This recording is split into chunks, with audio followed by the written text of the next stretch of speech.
Clubbing of income. All the provisions of clubbing of income are contained in chapter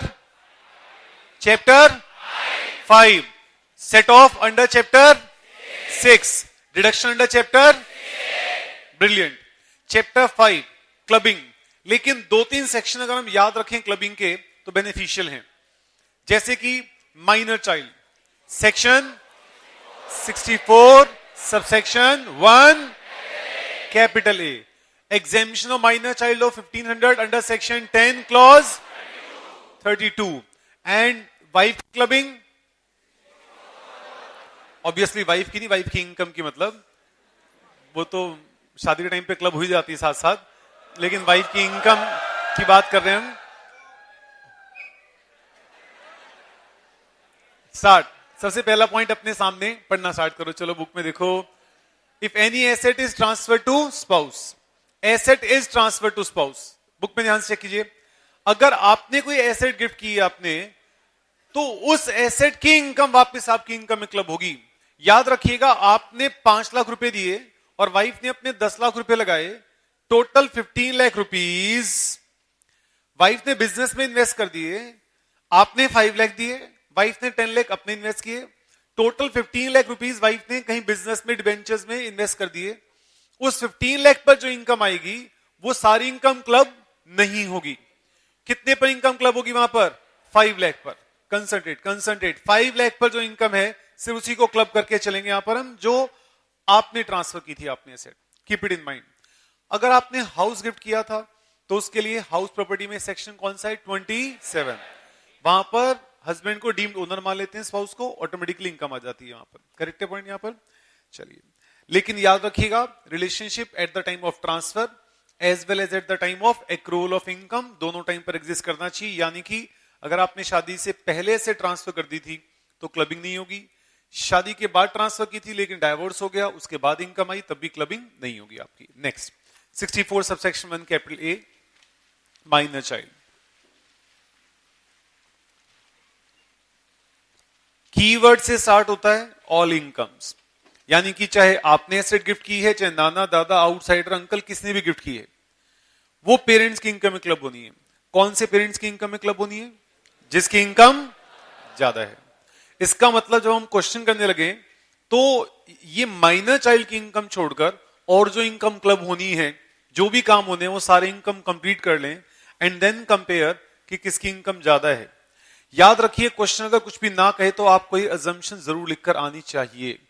it is assume that income Mr A Mrs A is higher. अगर कुछ भी ना लिखा हो, इसके marks allot किए institute ने कि अजम्पशन आपको लिखनी जरूर। आपको जब भी इनकम क्लब करेंगे -1500 करेंगे वहां से आप, सेक्शन 10 क्लॉज 32 के, फॉर ईच चाइल्ड सेपरेटली। बच्चों के लिए अनलिमिटेड बच्चे यहां पर, और 1500 पूरे साल की लिमिट याद रखिए चलेगा। करेक्ट। 2 केस ऐसे हैं जहां पर क्लबिंग नहीं होगी, एक है डिसेबल्ड चाइल्ड और दूसरा स्मार्ट चाइल्ड। उन दोनों केस में बच्चे की अपनी इनकम आएगी। बच्चे ने अपने स्किल से इनकम कमाई, वो क्लब नहीं होगी। वो स्किल से इनकम कमाई, वो इन्वेस्ट कर दी उसने, उस पर इंटरेस्ट आया, तो वो क्लब होगी again after giving 1500 rupees exemption. Lottery की इनकम है, स्किल से नहीं मानी जाती है, क्लब होगी। 1500 एग्जेम्पशन यहां भी मिलेगी। करेक्ट पॉइंट यहां तक। चलिए नेक्स्ट, सन्स वाइफ।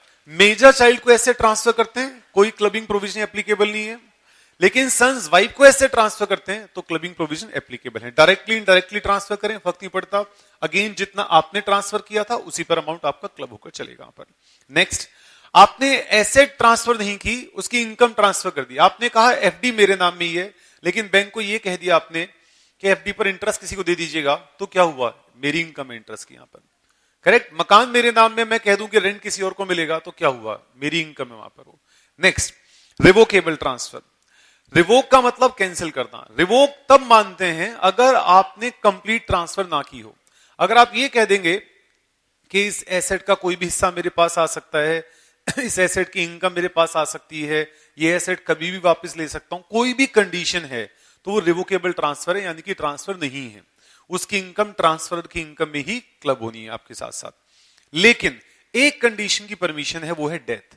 अगर आप ये कह दें कि मैं एसेट आपको दे रहा हूं और डेथ तक अपने पास रखिएगा, तो वो रिवोकेबल नहीं है, उसका नाम है इररिवोकेबल ट्रांसफर।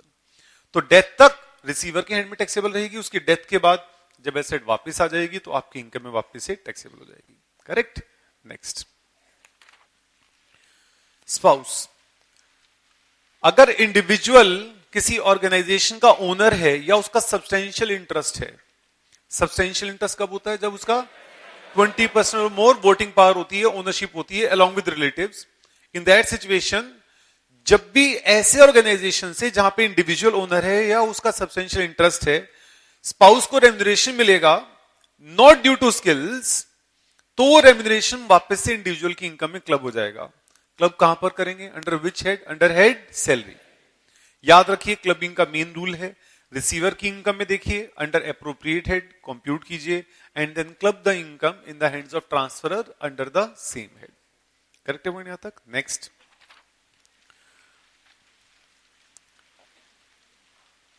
हस्बैंड ने वाइफ को 10 लाख रुपए दिए, वाइफ ने उसके ऊपर 1 लाख रुपए अर्न किए, हस्बैंड की इनकम में क्लब।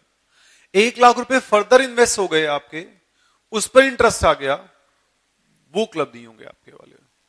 याद रखिएगा, जो हस्बैंड ने ऐसे ट्रांसफर की थी उसके ऊपर जो इनकम है से वही क्लब करके चलेंगे। अगला पॉइंट, इनकम का मतलब लॉस भी है। हस्बैंड ने वाइफ को 1 लाख की ज्वेलरी दी, वाइफ ने 80,000 में सेल कर दी, तो 20,000 का लॉस भी साथ में क्लब होगा आपका वहां पर, जहां जहां पर है।